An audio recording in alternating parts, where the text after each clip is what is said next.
شیخ عبد القادر الجزائری بہت بڑے شیخ گزرے، بہت بڑے مفکر اور بہت بڑی روحانی شخصیت تھے.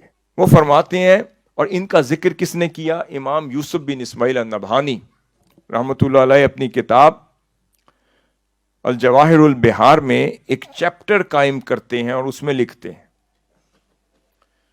کہ آپ ایک طویل عرصے تک انتظار میں رہے کہ مجھے آقا صلی اللہ علیہ وسلم کی بارگاہ سے کوئی بلاوا آ جائے. فرماتے ہیں جب انہیں بلاوا آیا تو وہ بڑی تیاری کے ساتھ آپ کی بارگاہ میں حاضر ہوئے. شیخ عبد القادر الجزائری جب پہنچے تو اگلے دن تیاری کر کے، غسل کر کے، نیا امامہ اور جبہ اور دستار پہن کر پھر آقا صلی اللہ علیہ وسلم کی بارگاہ میں حاضر ہوئے.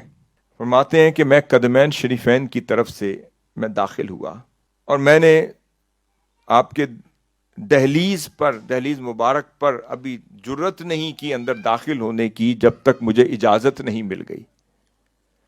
میں حضور علیہ السلام کی دہلیز پر کھڑا ہوا، آنکھیں بند کر کے. امام نبہانی فرماتے ہیں کہ آنکھیں بند کر کر وہ کھڑے رہے اور ہاتھ باندھ کر اپنے جبے اور دستار کے ساتھ، اور آقا صلی اللہ علیہ وسلم کی بارگاہ میں کچھ اشعار، کچھ سجعہ وہ کہا. سجعہ کہتے ہیں جو منظم ہوں مگر اشعار سے باہر ہوں اور نظم کے اندر ہوں. وہ خوبصورت کلام کہا اور کہا حاضر قلب، قلب سے مراد سگ، کتا، قلب حاضر علی بابک یا رسول اللہ نظراتم من کا تکفینی. آپ کا کتا، آپ کا سب آپ کے دروازے پر کھڑا ہے، ایک نظر کرم اس حق کے لیے کافی ہے، فرما دیجیے.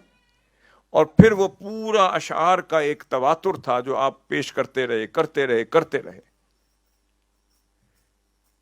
امام نبہانی رحمۃ اللہ علیہ فرماتے ہیں کہ اتنے میں امام عبد القادر الجزائری کو آقا صلی اللہ علیہ وسلم کی بارگاہ سے جواب اور بلاوا آ گیا. کھڑے کھڑے آواز آ گئی اور آقا صلی اللہ علیہ وسلم کی جالی مبارک سے آواز آئی کہ یا عبد القادر انت مقبول عندنا بہذہ السجع.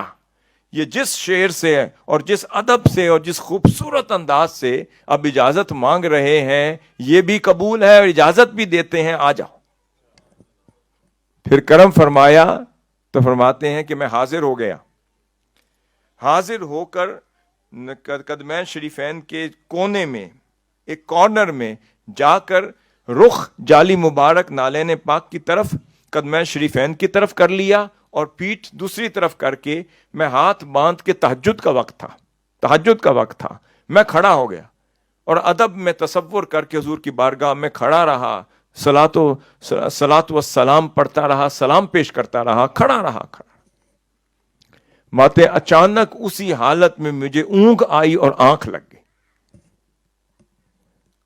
آنکھ لگنے کی دیر تھی تو دیکھتا ہوں کہ جالی مبارک کے قدمین شریفین کا دروازہ کھل گیا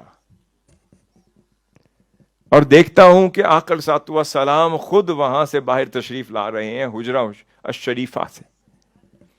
جب وہ کیفیت میں نے دیکھی کہ آقا صلی اللہ علیہ وسلم کو تشریف لاتے ہوئے دیکھا، کیا چہرہ اقدس تھا، کیا زلف عنبری تھی، کیا لباس اقدس تھا، کیا حضور کیا تشریف لانا تھا، کیا شان تھی، کیا شوکت تھی. مجھ سے رہا نہیں گیا. آقا صلی اللہ علیہ وسلم کی زیارت کی تو مجھ پر قابو نہ رہا تو میں لپکا کہ آپ کے قدمین شریفین پہ گر کر زیارت نہیں بوسہ دے دوں. جب میں آگے بڑھا بوسہ دینے کے لیے تو وہ مجھ سے منظر ہٹا لیا گیا. جب بوسہ دینے کے لیے لپکا تو وہ منظر ہٹا لیا گیا اور مجھ پر اللہ رب العزت نے اس آیت کا نزول کر دیا کہ جب تمہیں دعوت دی جائے، اذا دعیتم، دعوت دی جائے تو آ جایا کرو، اور جب ٹکڑے، دوسرے لفظ میں جب کھلا دیا جائے، اذا طعمتم، جب کھلا دیا جائے، مطلب جب ٹکڑے کھلا دیے جائے تو پھر منتشر ہو کے چلے گیا کرو. یہ والے آیت اسی وقت اس کا الہام کر دیا گیا کہ جب ٹکڑوں کے لیے بلایا جائے یہ لکھتے ہیں جب ٹکڑوں کے لیے بلایا جائے تو آ جایا کرو، اور جب ٹکڑے کھلا دیے جائیں تو چلے جایا کرو، پھر رک کے نہ دیکھا کرو۔